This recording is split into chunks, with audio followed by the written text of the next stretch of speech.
आज श्रवण करें शीतला माता की व्रत कथा। किसी गांव में एक वृद्ध महिला रहती थी। उसके एक बेटा था। वह बहुत गरीब थी। उसके घर में कई बार खाने को भी कुछ नहीं रहता था। उसकी झोपड़ी भी गांव से दूर अलग बनी हुई थी। वह शीतला माता की भक्त थी तथा शीतला माता का व्रत करती थी।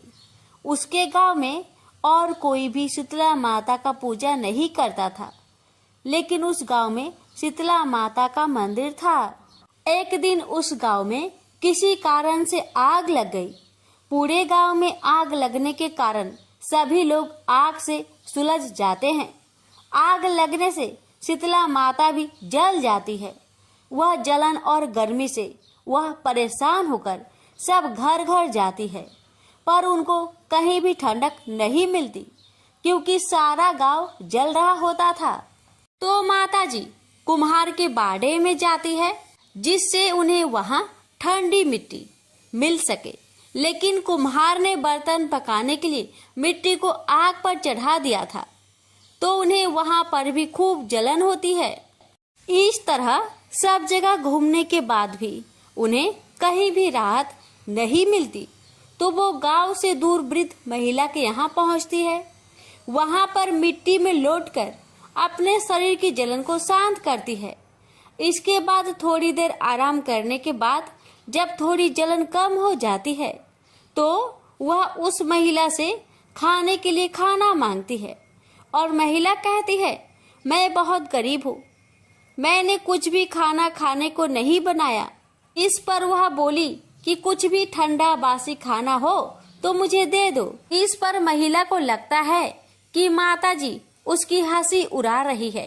तो महिला बोलती है कि माताजी, मुझ गरीब के पास कुछ भी नहीं है, कल की बासी ज्वार की रोटी रखी हुई है।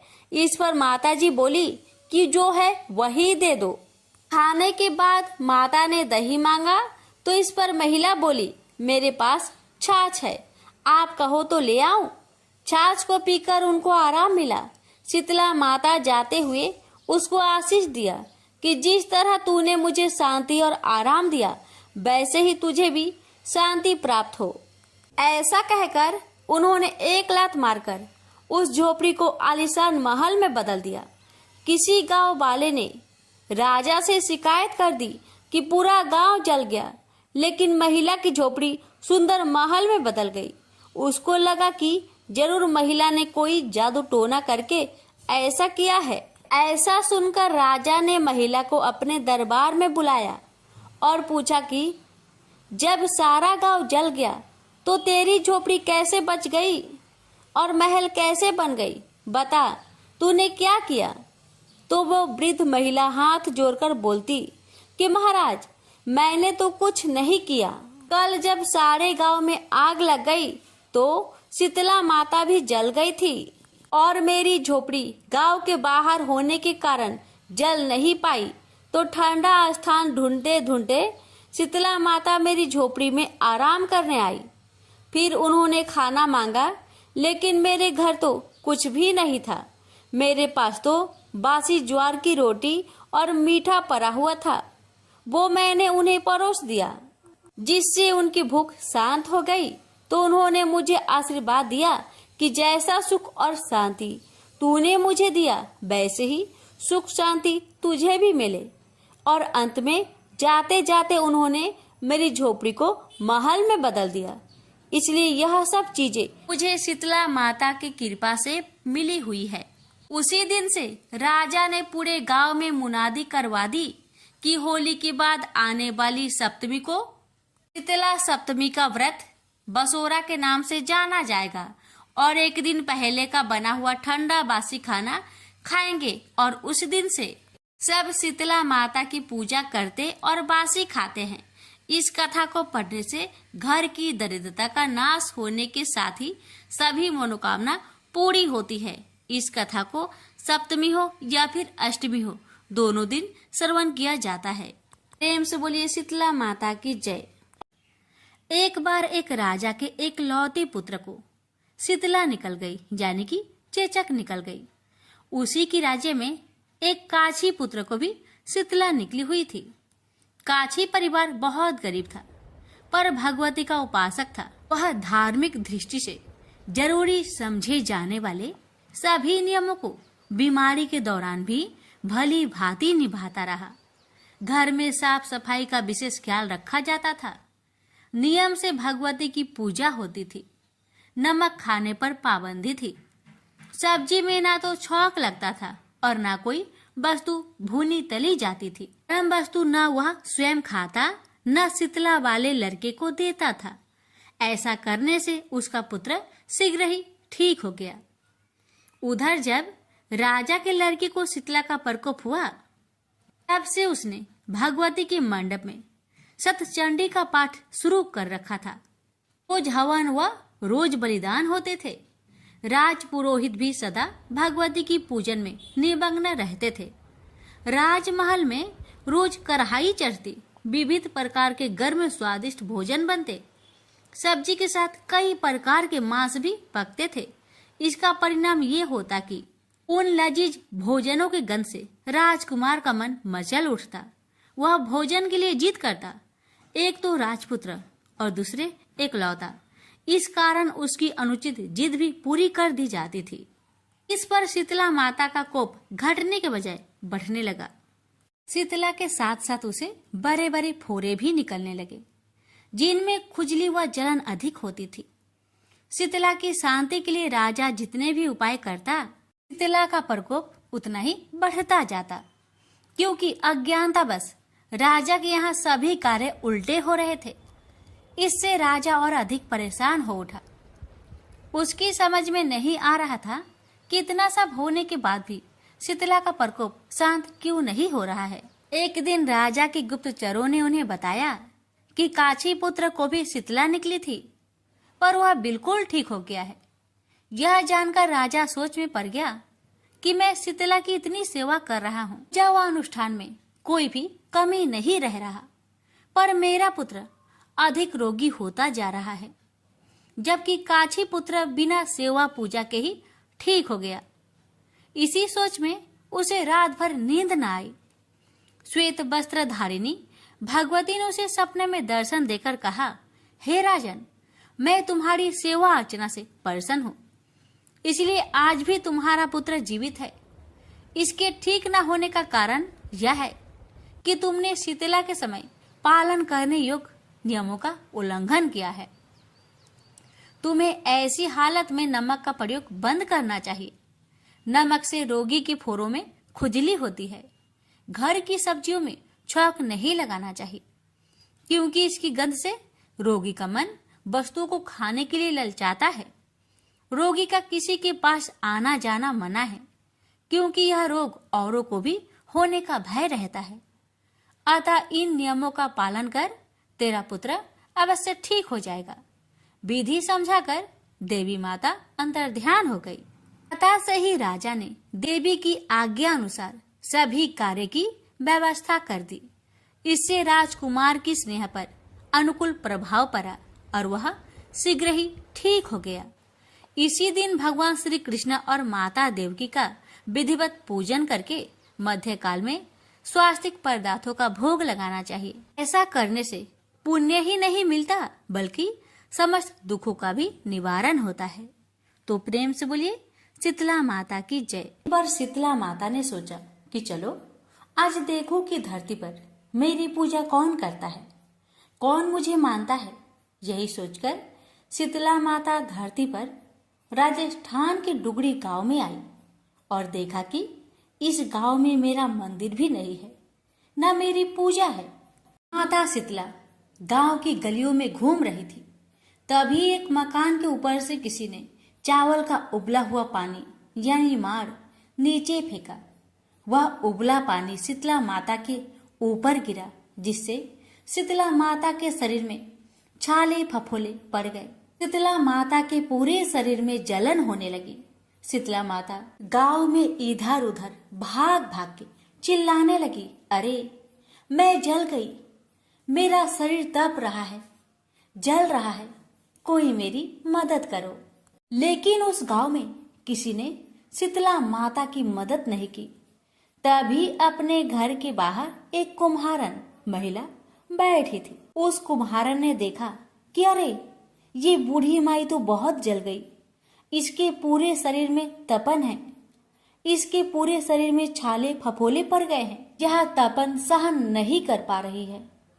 तब उस कुम्हारन ने कहा, ए माँ, तू यहाँ आकर बैठ जा, मैं तेरे शरीर के ऊपर ठंडा पानी डालती हूँ। कुम्हारन ने उस बूढ़ी माई पर खूब ठंडा पानी डाला और बोली, हे माँ, मेरे घर में रात की बनी हुई रावड़ी रखी है, थोड़ा दही भी है। शीतला माता ने ठंडी ज्वार के आटे की रावड़ी और दही खाया, इससे शरीर में ठंडाई मिली। तब उस कुम्हारन ने कहा, आ माँ, बैठ जा, तेरे सिर के बाल बिखरे हैं, ला मैं तेरी चोटी गुथ देती हूँ। और कुम्हारन माई की चोटी गुथने हेतु ही बालों में करती रही। अचानक कुम्हारन की नजर उस बूढ़ी माई के सिर के पीछे पड़ी तो कुम्हारन ने देखा कि एक आंख बालों के अंदर छुपी है। यह देखकर वह कुम्हारन डर के मारे घबराकर भागने लगी।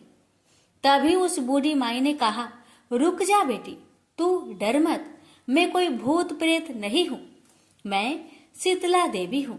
मैं तो इस धरती पर देखने आई थी कि मुझे कौन मानता है, कौन मेरी पूजा करता है। इतना कहा माता 4 भुजा वाली हीरे जवाहरत के आभूषण पहने, सिर पर स्वर्ण मुकुट धारण किए, अपने असली रूप में प्रकट हो गई।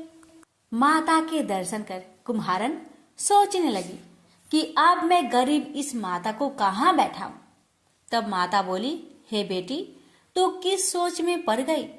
तब उस कुम्हारन ने हाथ जोड़कर आंखों में आंसू बहाते हुए कहा, हे माँ, मेरे घर में तो चारों तरफ दरिद्रता है, बिखरी हुई है, मैं आपको कहाँ बैठाऊं। मेरे घर में ना तो चौकी है, ना बैठने का आसन। तब शीतला माता प्रसन्न होकर उस कुम्हारन के घर पर खड़ी हुई। गधे पर बैठकर एक हाथ में झाड़ू, दूसरे हाथ में डलिया लेकर उस कुम्हारन के घर की दरिद्रता को झाड़कर डलिया में भरकर फेंक दिया और उस कुम्हारन से कहा, बेटी, मैं तेरी सच्ची भक्ति से प्रसन्न हूँ, अब तुझे जो भी चाहिए मुझसे वरदान मांग ले।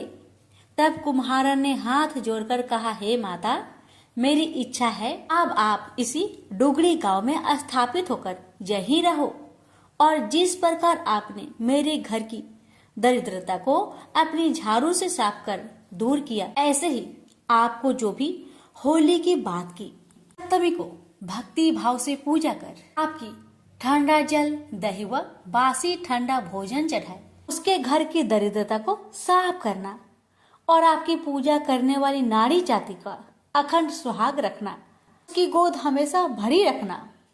साथ ही जो पुरुष शीतला सप्तमी को नाई के यहाँ बाल ना कटवाए, धोबी को कपड़े धुलने ना दे और पुरुष भी आप पर ठंडा जल चढ़ाकर, नारियल फूल चढ़ाकर परिवार सहित ठंडा बासी भोजन करे, उसके काम धंधे व्यापार में कभी दरिद्रता न आए। तब माता बोली, तथास्तु। हे बेटी, जो जो तुमने वरदान मांगे मैं सब तुझको देती हूँ। हे बेटी, तुझे आशीर्वाद देती हूँ कि मेरी पूजा का मुख्य अधिकार इस धरती पर सिर्फ कुम्हार जाति का ही होगा। तभी उसी दिन से डुगड़ी गांव में शीतला माता स्थापित हो गई और उस गांव का नाम हो गया सील की डुगड़ी। सील की डुगड़ी भारत का एकमात्र मुख्य मंदिर है।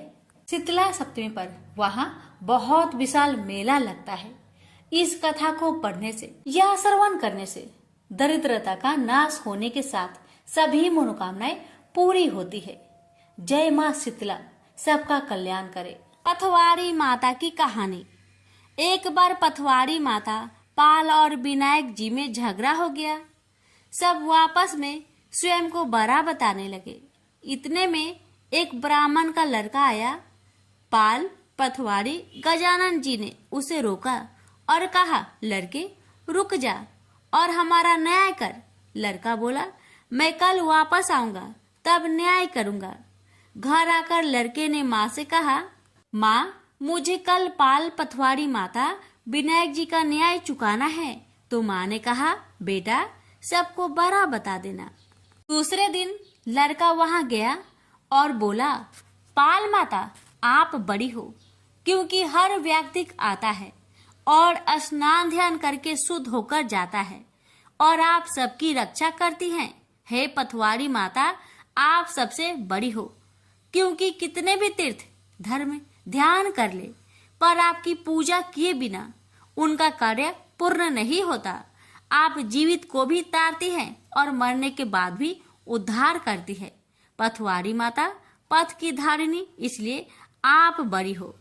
अब विनायक जी से लड़का बोला, सबसे पहले शुभ काम में आपको ही मनाया जाता है।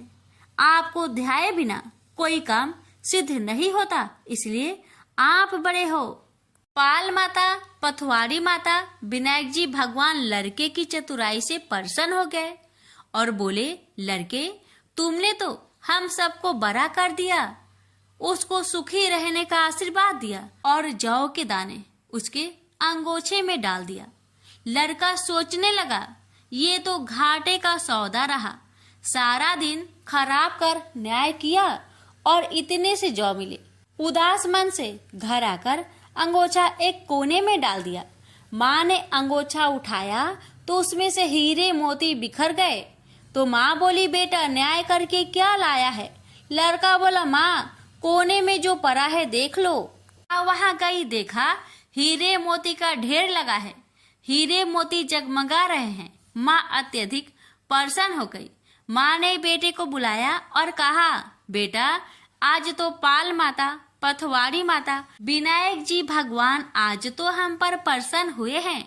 माँ बेटे बहुत प्रसन्न हुए। हे भगवान, जैसा पाल माता, पथवारी माता, विनायक जी भगवान ने लड़के को दिया, वैसे सबको देना। कहानी कहने, सुनने, हुक्कर भरने वालों को सुख समृद्धि धन्य धान्य देना। प्रेम से बोलिए, पाल पथवारी विनायक भगवान की जय। शीतला माता की आरती। जय शीतला माता मैया, जय शीतला माता, आदि ज्योति महारानी, सब फल की दाता।